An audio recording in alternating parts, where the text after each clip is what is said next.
हमारे खागा विधानसभा के बूथ प्रमुख, सेक्टर प्रमुख, मंडल अध्यक्ष, सम्मानित पूजनीय, मैं सभी कार्यकर्ताओं को बहुत बहुत धन्यवाद देती हूँ कि आज उन्हीं की देन है कि यहाँ तक हम कार्यकर्ता पहुँच गई हैं। लोकसभा चुनाव में जिस तरीके से समाजवादी पार्टी ने पीडीए का एक नारा दिया और उसके बाद उनको कुछ सफलता भी मिली, 2027 के चुनाव में आप लोग इस नारे को, इस नैरेटिव को किस तरीके से काउंटर करेंगे? इसको बात बड़ी जिम्मेदारी का आप लोग मतलब एहसास कर रहे हैं, तो काफ़ी ज़्यादा खुश भी हैं, भावुक भी हैं कृष्णा पासवान जी। उनका कहना है कि वो आम कार्यकर्ता हैं और आम कार्यकर्ता को इस तरीके की बड़ी जिम्मेदारी मिली है, इससे वो बहुत ज़्यादा खुश हैं और जो भी जिम्मेदारी उनको मिलेगी उसको वो बखूबी निभाने के लिए तैयार हैं। और महिला के रूप में आज इकलौती मंत्री हैं कृष्णा पासवान जी, इसलिए उनकी जिम्मेदारी और भी बढ़ जाती है।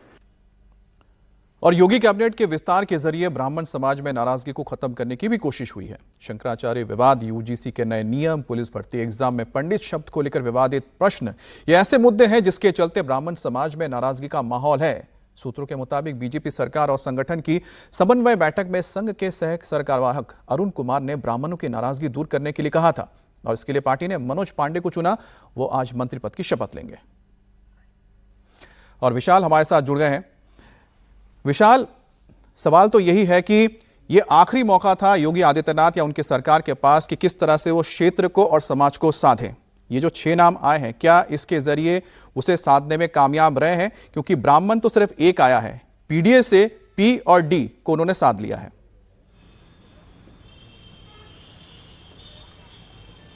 देखिए अमित, जिसका आपने जिक्र किया अभी कि भारतीय जनता पार्टी की ये सरकार है उत्तर प्रदेश में योगी आदित्यनाथ की, इन्होंने जो मंत्रिमंडल विस्तार किया है उसको विस्तार कुछ इस तरीके से किया है कि सभी क्षेत्रों को साध सकें, छत्रपों को साध सकें, साथ साथ जो जातिगत चीजें होती हैं उनको भी साध सकें। और इस पूरे मामले में जिसका कि आपने जिक्र किया कि यूजीसी के मामले पर ऐसा देखा गया कि जो अपर कास्ट है और खासतौर पर ब्राह्मण समाज, उनकी नाराजगी की बात सामने आई थी, जो फिल्म आई थी उसमें नाराजगी की बात सामने आई थी, उसको देखते हुए ऊंचा हार से भारतीय जनता पार्टी को शामिल हो चुके हैं मनोज पांडे। समाजवादी पार्टी में हुआ करते थे, क्रॉस वोटिंग उन्होंने किया और उसके बाद जिस तरीके से वो आए, मुखर होकर के उन्होंने गृह मंत्री अमित शाह का जो मंच है वो भी ज्वाइन किया, तो ये कहा जा सकता है कि उस डेंट को पूरी तरीके से कंट्रोल करने में कामयाबी हासिल की है। अब इसका कितना असर चुनाव में देखने को मिलता है वो तो निश्चित तौर पर आने वाला वक्त ही बताएगा। लेकिन जिस तरीके से भूपेंद्र सिंह चौधरी को शामिल किया गया है, जाट समाज से आते हैं, मनोज पांडे को शामिल किया गया है, ब्राह्मण समाज से आते हैं, इसके अलावा कृष्णा पासवान को शामिल किया गया है, अति पिछड़े समाज से आती हैं,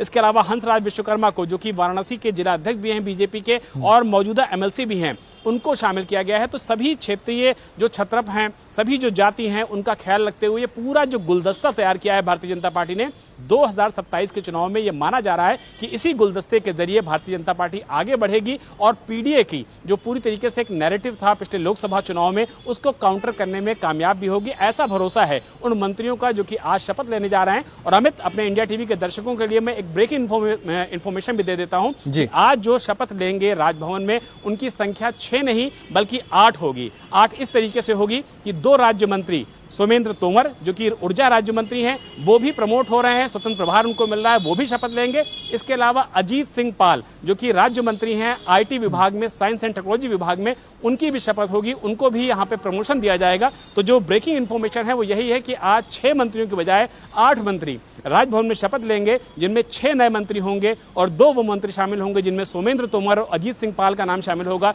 इनको प्रमोट किया जाएगा। तो ये ब्रेकिंग इंफॉर्मेशन इंडिया टीवी के दर्शक सबसे पहले हमारे जरिए जान रहे हैं। तो यहां पर विशाल ने एक ताजा अपडेट दिया है, बहुत अहम जानकारी उन्होंने दी है। सोमनाथ तोमर और अजीत सिंह पाल, ये 2 राज्य मंत्री हैं मौजूदा, जो अब उनका पद बढ़ाया जाएगा, यानी कि अब कैबिनेट मंत्री वो बनाए जाएंगे, आप कह रहे हैं राज्य मंत्री से। और इस तरह से कुल 8 मंत्री आज शपथ लेंगे, 6 नए चेहरे होंगे और 2 को पदोन्नति मिल रही है। आज मंत्रिमंडल विस्तार में कुछ मंत्रियों के विभाग में हेरफेर होने जा रहा है, यानी कि फेरबदल किया जाएगा। कुछ मंत्रियों का प्रमोशन भी संभावित है, जैसा कि हमें बता दिया है विशाल ने। 2 नाम एक बार फिर से मैं आपको बता देता हूं, सोमनाथ तोमर और अजीत सिंह पाल, अब इनको प्रमोशन मिलने जा रहा है। यूपी कैबिनेट में विस्तार को लेकर समाजवादी अध्यक्ष अखिलेश यादव ने तंज कसा है। अखिलेश ने एक्स पोस्ट पर तंज कसते हुए लिखा, दिल्ली से पर्ची आ गई है क्या? सुना है यूपी में कैबिनेट का विस्तार हो रहा है क्या? यूं कहें कि मुख्यमंत्री जी की शक्ति का कटाव छटाव हो रहा है। अखिलेश के इस पोस्ट का जवाब यूपी बीजेपी के अध्यक्ष पंकज चौधरी ने दी।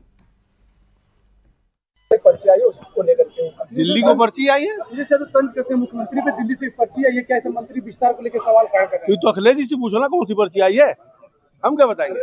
मंत्रिमंडल को लेकर विस्तार को लेकर के जो सवाल खड़े कर रहे हैं, मैं कह रहा हूँ फिर कि अगर उन्होंने तंज किया है कौन सी पर्ची आई है उनको ही पता होगा, जब उनसे बात करो।